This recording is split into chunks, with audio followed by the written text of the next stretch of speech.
Good morning sa ating lahat. Tara mag-layout and design na tayo ng ating prayers for the GC guys. Using cellphone tayo, docs apps and slides apps ang ating ginagamit na pang design. Open na natin yung ating docs apps. Yung ating file name na 2025 John Prayers for the GC. Open na rin natin. Scroll down tayo. Malapit na kalagitnaan kaya ng buwan, kaya ito na naman. Mahaba-haba na naman yung scroll down natin. Okay, pawis na naman si Ralph. Pindutin yung lapis dyan. Okay. And then, edit tayo. Punta tayo sa letter A na may 4 na horizontal line. Yung inyong status bar dyan. Skip natin para lumaki yung ating screen. Today is 10 June 2025. Ang ating font is Lexent. Size 12. Text color ay purple. Highlight color is very light red, naka-bold, naka-right align. So ito yung ating yung headings lang naman. Ayan. Okay, extra natin yung ating format menu. 10 June 2025 from Family GC. Yung mga gustong sumali sa Family GC guys, pakicontact yung aming founder, Harry B. De La Cruz, or yung mga admins, co-founder Muti, admins Roger Pakatang, Alin Samorin, Aiki Akma, Sarah Golinga, Nanay Elsa sa Amerika, at ang inyong lingkod, Ralph Lion, Pagubo Vlogs. Pakisubscribe na rin sa kanilang mga YouTube channel, like and share na rin ng kanilang mga video. And yung gusto magpa-member, i-add nyo lang and then i-confirm na yan ng mga admins. Dito naman tayo kay Nanay Elsa sa Amerika. Paki-subscribe guys. God's Word. Ay, binago ko lang sis Elsa yung yung day na ginawa ko siyang Tuesday. So, konting editing lang naman. Yan. Konting editing lang. Ginawa ko siyang Tuesday.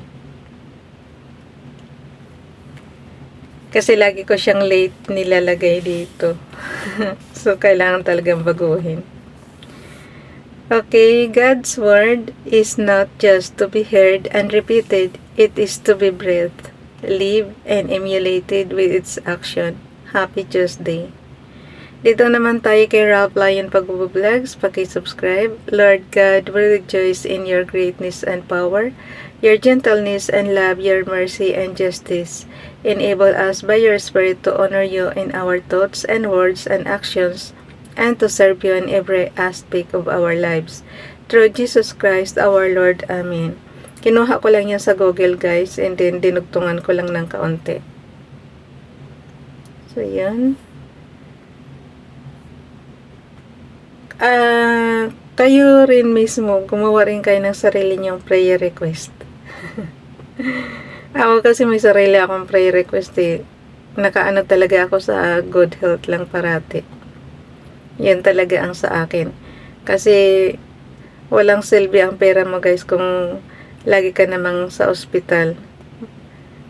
Ang kahit gaano pa karami ang pera mo, mauubos at mauubos kung may sakit ka.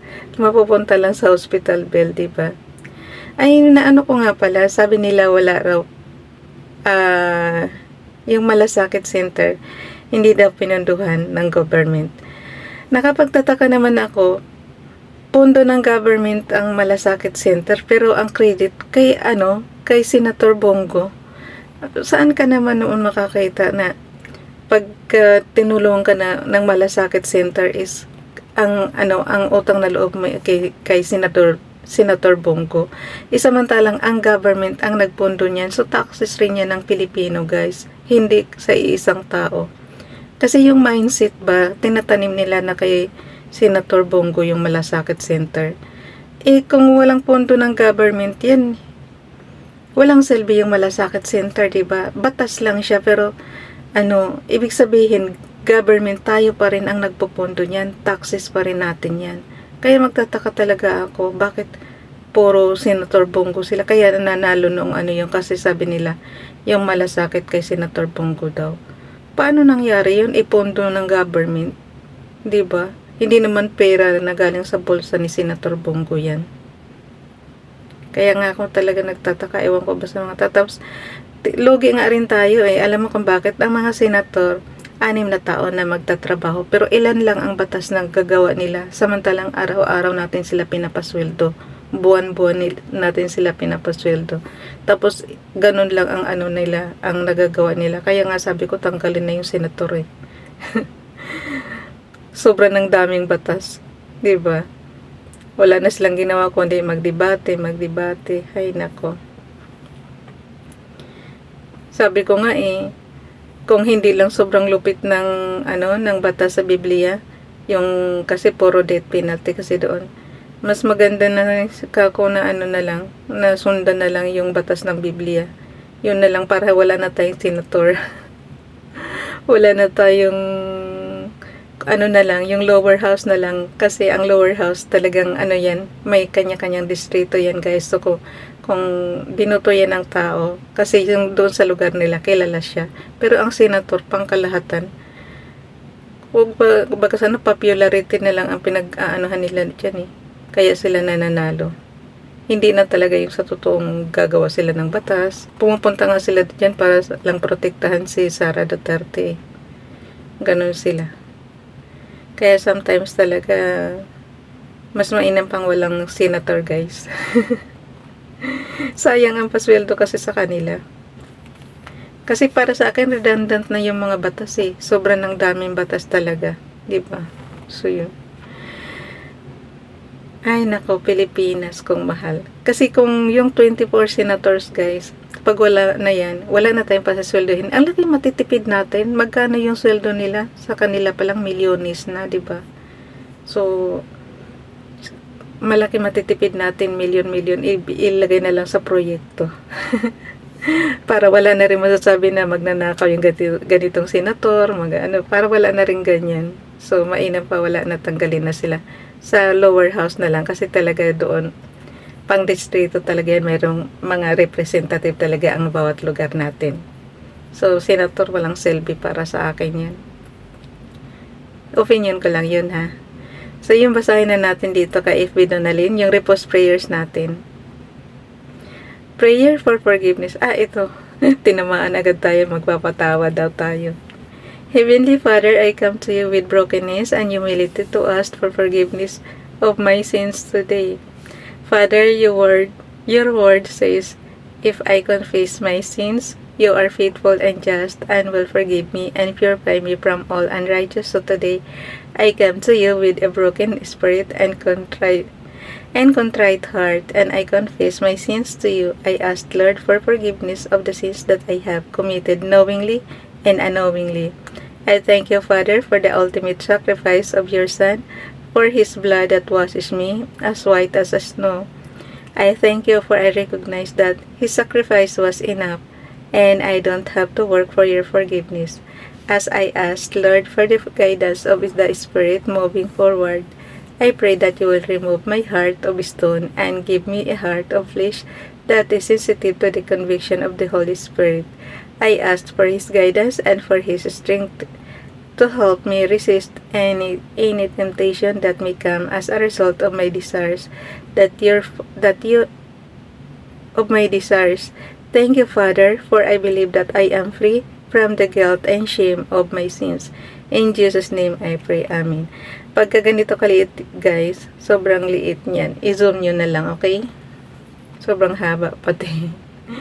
Dito naman tayo, yung dalawa ng kanina about sa senator, patawad na lang, Father God. Pero totoo naman yan. Yan yung nasa puso ko. Dapat wala ng senator yung bansang Pilipinas para makabawas kami sa paswelduhin ba.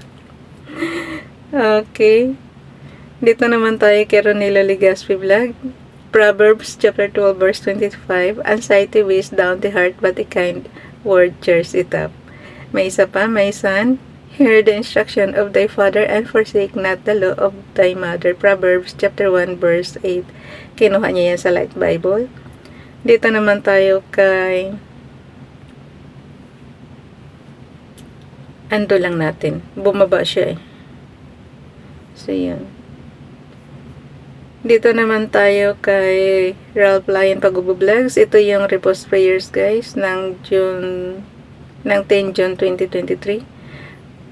For the word of God is quick and powerful and sharper than any two-edged sword, piercing even to the dividing asunder of soul and spirit, and of the joints and marrow, and is a discerner of the thoughts and intents of the heart. Hebrews chapter 4 verse 12, Bible King James, Biblia niya kinuha.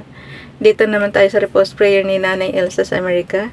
I thank God because He gave us another new day to hope, another chance to pray to Him, another day to enjoy His blessings He gave to enjoy us. Good morning, enjoy the day.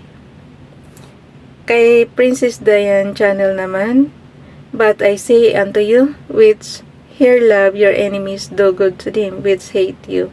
Luke chapter 6 verse 27. Nako, sa generation natin ngayon guys, napaka-imposibleng gawin yan, yung love your enemies. Grabe talaga. Ang mga batas talaga nung araw, grabe yung mga, alam mong imposible, tapos basta para sa akin imposible. Sa ngayon kasi, sasabihin mo love your enemies, hate na hate mo nga ang enemies mo, diba? So paano mo malalove yan?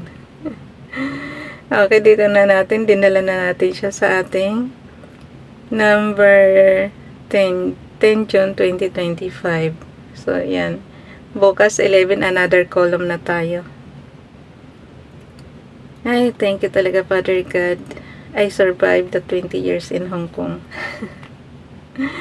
Oras na naman para mag-relax-relax tayo. Thank you so much talaga, Father God, sa inatang mong task para sa akin na talagang nagampanan ko naman ng maayos. Sa tingin ko, nagampanan ko ng maayos ang pagiging mother ko. So, yun. Para sa aking mga anak. Thank you talaga, Father God, sa lahat ng blessings. Okay? Bukas sa C column na tayo. Papasa na natin sa GC. Magpapasa na ako ng ating prayer. So, yun. Pindutin lang yung ating screenshots. And then, share na natin.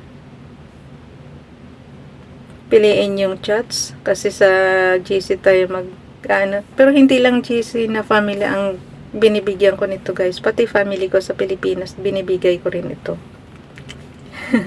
At sa ibang friend. Okay. Ano tayo ngayon? Yung buwan. Nagiging October dito. Nag-automatic siya. Yung June ba nagiging October? Okay, hanggang dito na lang guys. Bye everyone. God bless.